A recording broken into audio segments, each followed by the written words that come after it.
بسم اللہ الرحمن الرحیم۔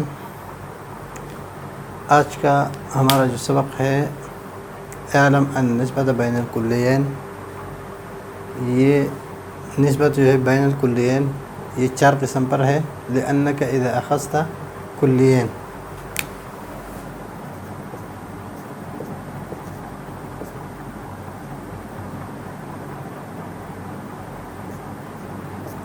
کلیین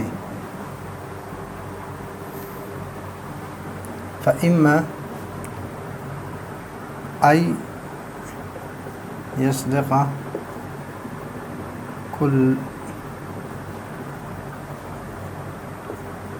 منهما على ما يصدق عليه الآخر فهما متساویان۔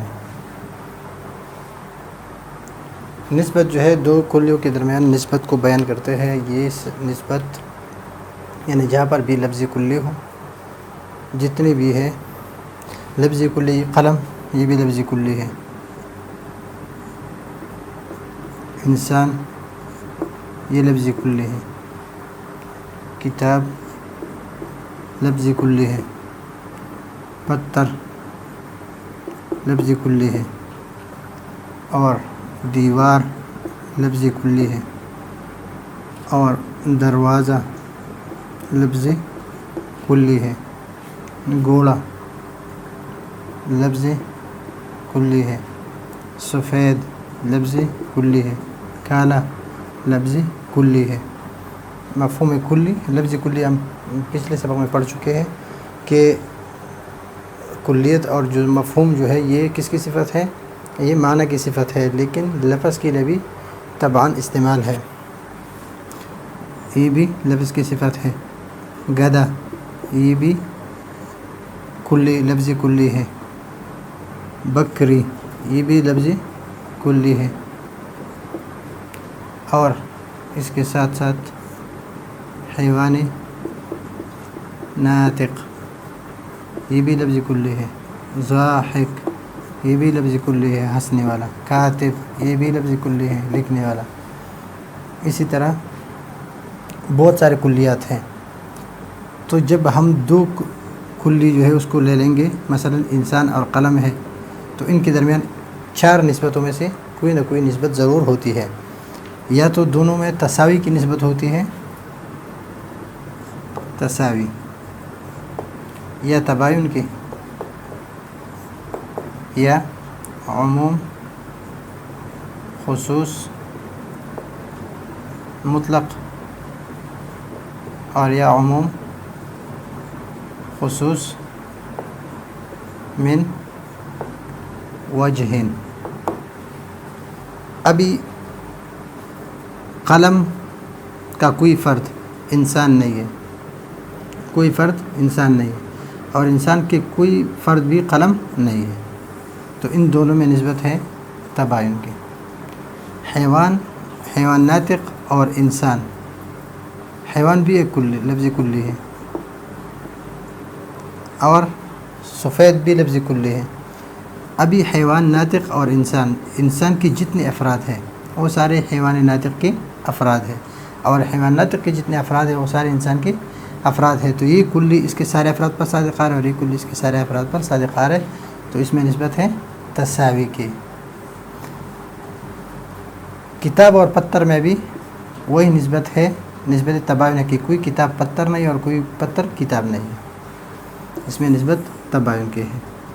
ضاحک اور انسان، ان دونوں میں نسبت تساوی کی ہے، کہ جو ضاحک ہے وہ انسان ہے، اور جو انسان ہے وہ ضاحک ہے۔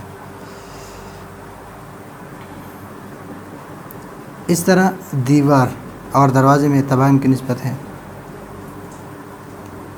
کالا اور گدھا، بعض کالا جو ہے وہ گدھا ہے، اور بعض گدھے جو ہے وہ کالے ہیں، لیکن بعض کالے گدھے نہیں ہے، اور بعض گدھے کالے نہیں ہیں۔ تو ان دونوں کے درمیان نسبت ہے عموم خصوص من وجہ، کہ ایک طرف سے تو یہ عام ہے اور یہ خاص ہے، اور دوسری طرف سے یہ خاص ہے اور یہ عام ہے۔ اس کے بعض افراد اس کے افراد ہے اور اس کے بعض افراد اس کے افراد ہے۔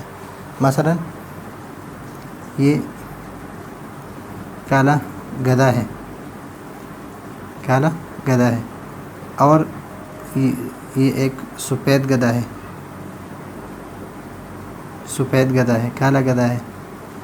تو اور کالا جو ہے کالا، اس میں ایک یہ کالا گدھا ہے، ایک اس میں سے قلم ہے، ایک اس میں سے کالا کپڑا ہے. تو لفظ کالا اس کی ایک فرد یہ ہے گدھا، ایک فرد یہ ہے قلم، ایک فرد یہ ہے کپڑا، اور گدھا اس کا ایک فرد کالا گدھا ہے اور ایک فرد سفید گدھا ہے. تو یہ گدھا یہ کالا کے بعض افراد پر صادق آ رہا ہے، کالے کے بعض افراد پر صادق آ رہا ہے اور بعض افراد پر صادق نہیں آ رہا ہے. اور یہ کالا یہ گدھے کے بعض افراد پر صادق آ رہا ہے اور بعض پر صادق نہیں آ رہا ہے، بعض پر صادق آ رہا ہے اور بعض پر صادق نہیں آ رہا ہے. تو یہ بھی اس کے بعض افراد پر صادق آ رہا ہے، بعض پر آ رہا ہے اور بعض پر نہیں آ رہا ہے، اور یہ بھی اس کے بعض افراد پر صادق آ رہا ہے اور بعض پر نہیں آ رہا ہے. تو اس میں ہے عموم خصوص من وجہن. ابھی حیوان اور انسان کے درمیان ہر حیوان جو ہے وہ ہر انسان حیوان ہے، لیکن ہر حیوان انسان نہیں ہے. بعض حیوان جو ہے وہ بکری ہے، بعض گدھا ہے، بعض گھوڑا ہے. تو اس میں عموم خصوص مطلق ہے، عموم خصوص مطلق ہے.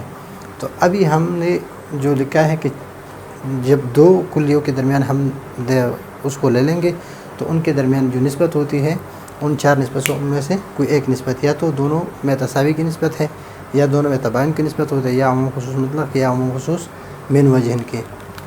تو فإما أن يصدق كل منهما على ما يصدق عليه الآخر فهما متساویان. تو پھر ان دونوں کلیوں کو، مثلا ایک کلی انسان ہے اور ایک کلی ناطق ہے، تو انسان کے جتنے افراد ہیں وہ ناطق کے افراد ہیں، اور ناطق کے جتنے افراد ہیں وہ انسان کے افراد، یعنی دونوں میں تساوی کی نسبت ہے، دونوں میں تساوی کی نسبت ہے. تو جب دونوں میں تساوی کی نسبت ہے تو اس کو متساویان کہتے ہیں، متساویان کہتے ہیں.